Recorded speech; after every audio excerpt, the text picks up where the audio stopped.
try something new. Now's the time. So if you're a leader and you've been wondering when you can make your impact, here it is. Maybe this is the kick in the ass that 25-year-old software company needs to modify. Maybe this is the kick in the ass the education industry needs to get up to speed with technology, right? Maybe this is the time for some big action. Welcome to the Witz podcast. We are here with a longtime friend and associate and trainer with Witz, Stephen Friedman. Stephen is a skilled and recognized executive coach, facilitator, and educator at Schulich School of Business.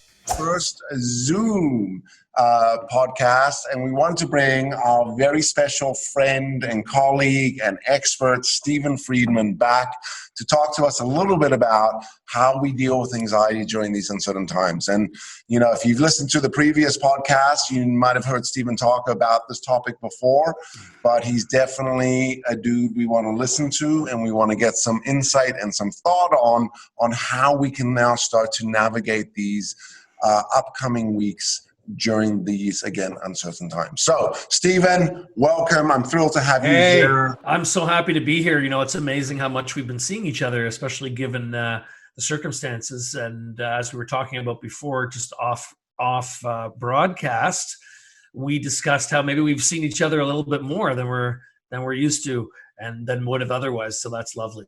But it's nice. It's nice. And, I think the world has done a 180 and, over the last few weeks. And we're now at the stage where we want to start to look at what are we going through and what are some of the things we can start to do. So we're probably not going to run a full episode of about an hour today. We'll probably get, done in the next about 20 minutes. But I wanted to ask you really one important question and have a conversation around it, which is, how do we deal with anxiety during these uncertain times? And I want to start that thought by saying, and we spoke about this a little earlier, which is everything we read starts with uncertain times.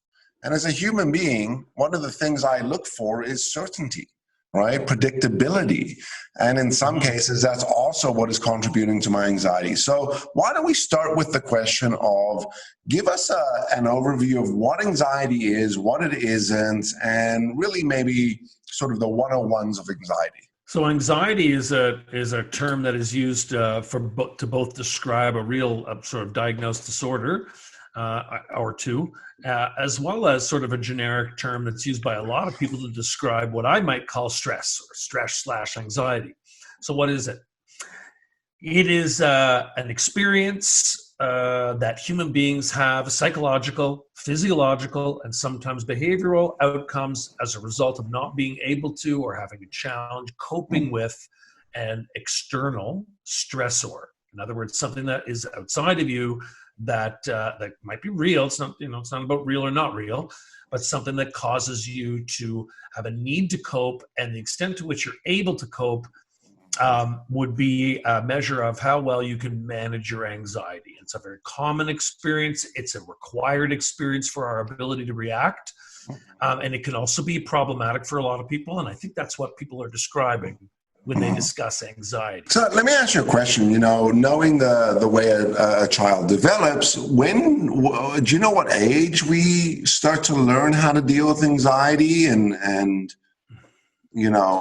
where this comes into our right life? away, because the ability of a baby to be able to soothe themselves when they're wanting something, or breastfeeding or feeding or bottle feeding or whatever it is, the need to satiate that and the ability and resourcefulness of a small child, everyone's seen, to be able to soothe themselves is the beginning of being able to cope with an external stressor. Well, you just said something, and maybe this is because what I wanted to get with you today, do with you today, was really take a very complicated topic, which, as you said, the word anxiety is thrown around left, right, and center, and there is a percentage of the population that is diagnosed with severe or clinical anxiety, and the rest, we are using the word to describe stress.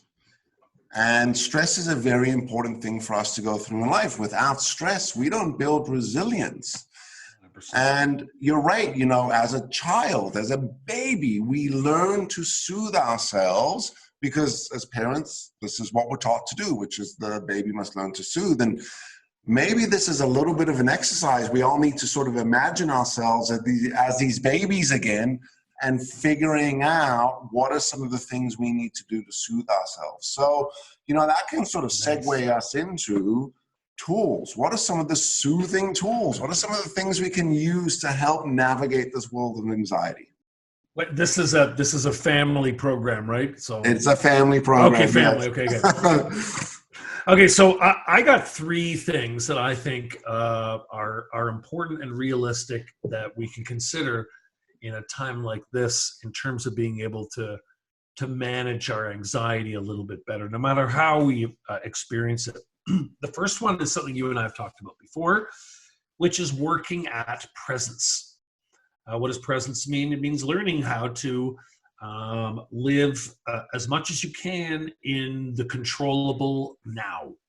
Now, I know that is an exercise that is very challenging for people. It's something that we have to learn how to do. Meditation is one of the ways of doing it, but it takes a lot of practice. But I think that, when I think about presence in this context, I think about the idea that, in reality, as a lot of us know, there wasn't a lot of certainty all along. In any regard, really. I know it feels a lot different, and I don't want to be one of those people who says, nah, man, let's, and it is a big deal. But the truth is there's some reflection that we can have on the fact that there's a lot of uncertainty in all aspects of many people's lives, and that it might be worthwhile to think about how we can focus on the present.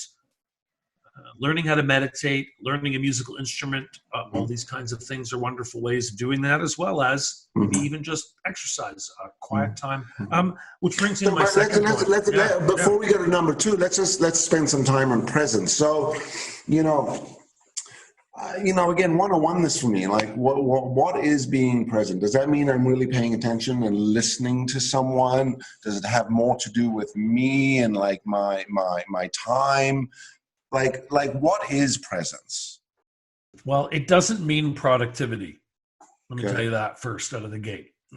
I think a lot of people think they transfer this thing into what am I doing and what am I accomplishing? And I'm not so sure that that's important all the time.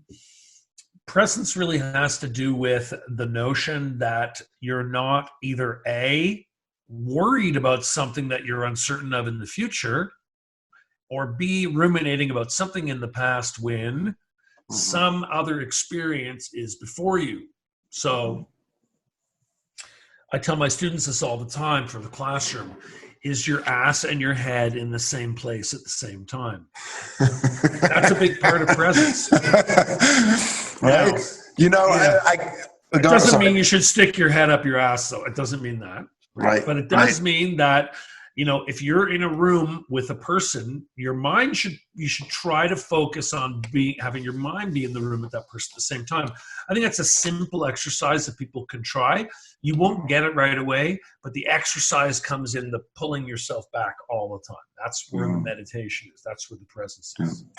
So the presence, and you just answered it. I mean, the word has been thrown around a lot, but I heard you say, I'll paraphrase it, which is stop worrying about shit from yesterday and stop thinking about tomorrow for right now.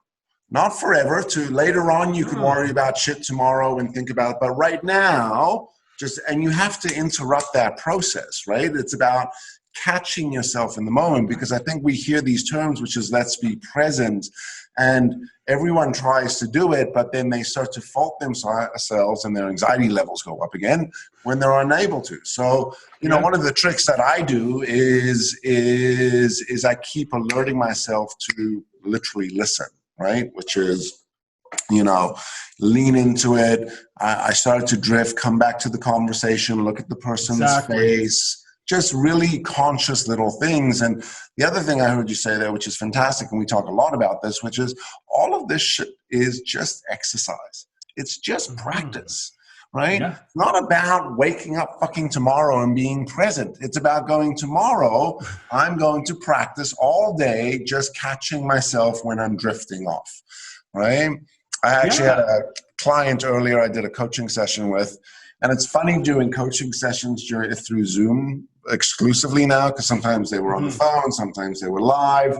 But on Zoom, on video, you notice things, and you notice people's eyes, right? Yeah. And as he's talking to me, I watch his eyes drop, and they're going left and right. And I'm like, what are you doing right now? He's like, oh, sorry, I've just had to check something, right? So bad practice, but yeah. Okay, so tip number 1, be present. And part of what might help you be present is the effort of meditation. Is that step 2, or is that tip number 2?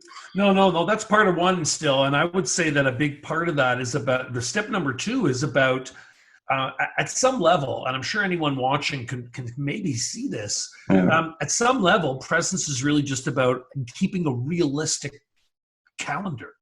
You know, I mean, even as much as saying, I'm going to set aside these 3 hours to work for work. Well, go ahead and worry about work. Think about the future during your 3 hours that you scheduled. If that's the way, you know, if you need to do that, and some people do. But the point is, whatever you've made a commitment to do in your mind, make sure you're doing that thing. You're attending to that thing, that relationship, that task, whatever it is. It doesn't matter. So it's not presence. I don't want people to ever think of presence is always just a matter of meditation is wonderful. It works for me.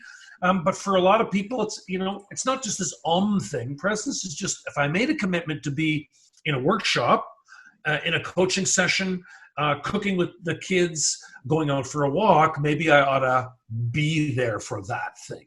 Right? Yeah. Which brings me to, this is my second point now, very well related to this, is the idea of realistic expectations of ourselves during this crisis. You know, the idea that presence is about, oh, no, now I got to learn a new language. And these are wonderful things to do. There's nothing wrong with this. Set up your new cool studio with your overpriced Amazon mic, you know, and these are wonderful things, but not everybody can do those things. And so presence also means being able to have realistic expectations of yourself. You don't have to start a new business and you know, reinvent the internet and invent a new iPad to be able to to be able to be present or useful during a time like this. Especially if you're somebody who doesn't get a lot of time to cook, spend time with your family, you know, do a mundane task, clean your office like I don't, then maybe those are the kinds of things, those are the kinds of expectations. So as we were talking about, how do you manage uncertainty? Create some uncertainty. Create some certainty. Create some certainty. The uncertainty's already there. Create some small little certainties, like something we talked about before, which was, I know I'm going to make a really great pizza for the family tonight. I like that. I really like that. And you know, I think the best part that you said there, which was, it's something that I think we can all do, which is start to manage our schedules a little more, call it restrictively and critically, which is, what am I doing? Where am I spending my time tomorrow? Again, it's not negating your roles and responsibilities at work, but it is around being very purposeful and intentional about what you're scheduling yourself to do. And the truth to it is that human beings, if we had the will enough, we wouldn't need schedules and traffic lights or alarm clocks. We would just wake up, or we would just show up where we needed to be. But we require these tools as human beings to tell us where to be and when to go and when to get up. And I think we need to adopt some of those practices into this crazy uncertain time that we're living. So I love the fact of like scheduling yourself that. I started doing that this week. I've blocked time for learning time, reading time, writing time, family time, team time, work time. And it's all really broken up in these different categories. I want to give people, you know, if you can, for what it's worth, give you permission to say, and I can put those at any damn time sort of that I want. You know, my son, who's granted it's not a public school, but he's at a school. They're doing the school by Zoom. He's in grade 12. And his teacher said, we're not starting class till 10, even though it's supposed to start at 9. Now, of course, the kids are all thrilled. But the idea is that this person is able to say, you know, he's got 2 little kids at home. So starting at 9 o'clock with 2 little kids at home and his wife who's not working, it's simply out of the question, right? He's not going to be able to do that. So, you know, giving people permission to say, you know, maybe my work time's at 10 to 12 p.m. I think it's a great idea to also think about things like, if your industry is changing, how can you modify the kinds of things that you're thinking about doing after this with the kinds of visions you have for yourself, your career vision? Yeah. And we can talk about that next time. Yeah, I think we should talk about that next time. And I heard the topic there, like, how do we take risks during these times? But, what I think you were also really talking about is, and I use the word leveling up. Now's our time to level up. And the way we level up is by spending some me time. Like, hey, it's as easy as like a functional task, like cleaning your car. Like you get out, it's a nice day on the weekend. You're like, I'm going to wash my car, I'm going to vacuum, I'm going to clean it, I'm going to do it all. You have pride in that afterwards. You sit in your car, you're like, yes, it's clean, everything's beautiful. It's got that sort of, freshness about it. And it might be a really silly analogy. The other analogy, I was talking with my daughter the other day, which is just around practice.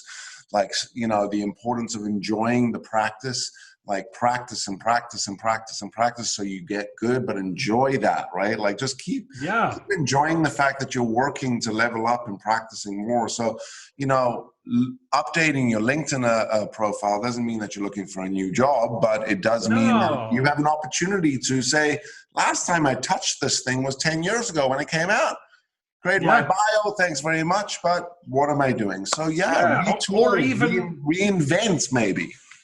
Yeah, I mean, even if it's just if you want to measure it by fixing it up, or you want to measure it by, I'm going to spend 20 minutes on that today. Yeah. You can do it that way too. I'm just going to spend 20 minutes on this today. So I just want to get this last thought out of you. It's my last question. I wasn't planning for it, but you dropped the word leader. We've been talking about anxiety, and I thought, bing, there's my connector. Leadership. I'm a leader. You're a leader. There's business leaders. There's team leaders out there. There's entrepreneurs. What are some best, call it, thoughts, practices, or for things for us to be mindful of or thoughtful about when it comes down to leading people during these times? I mean, we are leading people that are dealing with anxiety. We might, as leaders, be dealing with anxiety ourselves. Thoughts about that? I mean, what can we do? Okay, so you know what? I got a thought for each of the 3 points I mentioned, actually. Okay. So the first one is, how can presence help a leader? Presence can help a leader because if the leader is anxious or has their own anxiety that they're not able to look at, and they're not able to examine, then they are going to be the one who's stressing about the future or agonizing about the past, and they're not going to be any help to any of their followers, any of their staff members, any of their peers, any of their colleagues. So I would say for a leader, you want to be able to get, what you and I would call get your shit together before you get in there and start managing others. So that's number one. Get your house in order. Like that. Level up, Yeah, get your shit together. Yeah. And listen, I know that's hard for people, but if you can't, which I have patience for, and lots of people, people say, I can't, then you know what? Delegate it to somebody else. Look for that person in your team who's putting up their hand, man, and throw it out to them. Yeah, look, bluntly, and this is going to sound controversial. That's where that was a word I was looking for earlier. I'm in a little bit of this position. It's time to pull up your big boy and your big girl pants. Like, it's time for all of us to stay away from my pants, Gregory. Right? To rise up, to take it on, to work hard, to grit, to grind, to that doesn't mean we have to hold it together 100%. We could have our crack days, but it is to say the resilience we are going to build as leaders and individuals is going to be through how we navigate and deal and the choices we make through these times. Absolutely. And I think that a big part of our ability to be present begins with being able to say, number one, you know what, if this isn't happening in my team, I'm going to raise my hand. Okay. Employee. Yeah. So you know what, I'll do it. Or the leader says, hey, man, I need you to take care of this for me. And then you figure it out, and this autonomy and this thing that everybody craves. For leaders, what does it mean to expectations? Well, of yourself and of others. I mean, there are things that are going on in people's homes that we don't get. Again, I was talking before about my kid's teacher. We didn't know he had a 2-year-old. Well, now we do. And now everything makes a lot more sense. So being able to understand that, if you're the kind of person who's made this commitment to work and starting at 8:30 in the morning, it makes sense to not have necessarily the same expectations of others. I was watching something on the CBC yesterday about teachers. Here's a teacher who has to run her online class while her kid's teacher is running their online class with them, and she has to be the parent to the students as they're in the school while she's the teacher. And this is madness. Who's going to be able to, watch our expectations of others, leaders? Thirdly, big actions. Try something new. Now's the time. So if you're a leader and you've been wondering when you can make your impact, here it is. Now's the time. Yeah. Throw it out there. You got your idea. Now's the time to do it. Yeah. Obviously there's some industries where you can't do that. If you're in manufacturing, you can't say, woo-ha, let's make a new car now. But the vast majority of business in Canada certainly is services industries. And maybe we can find different and alternative ways to deliver our services. Maybe this is the kick in the ass that, 25-year-old software company needs to modify. Maybe this is the kick in the ass the education industry needs to get up to speed with technology, right? Maybe this is the time for some big action. So I would say those are my 3 things for leaders. Very cool. Very cool. I want to end this with just your thoughts and maybe explanation of this. You'll know what I'm talking about once I said it. But there is no difference between anxiety and excitement. You heard this before?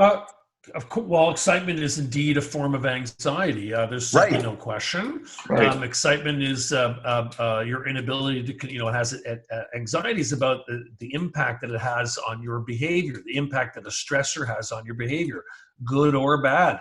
I know a lot of people in my life who, like myself, who has anxiety challenges, but sometimes the anxiety is good. Like, the feeling when you're flying down on a roller coaster, if you like that feeling.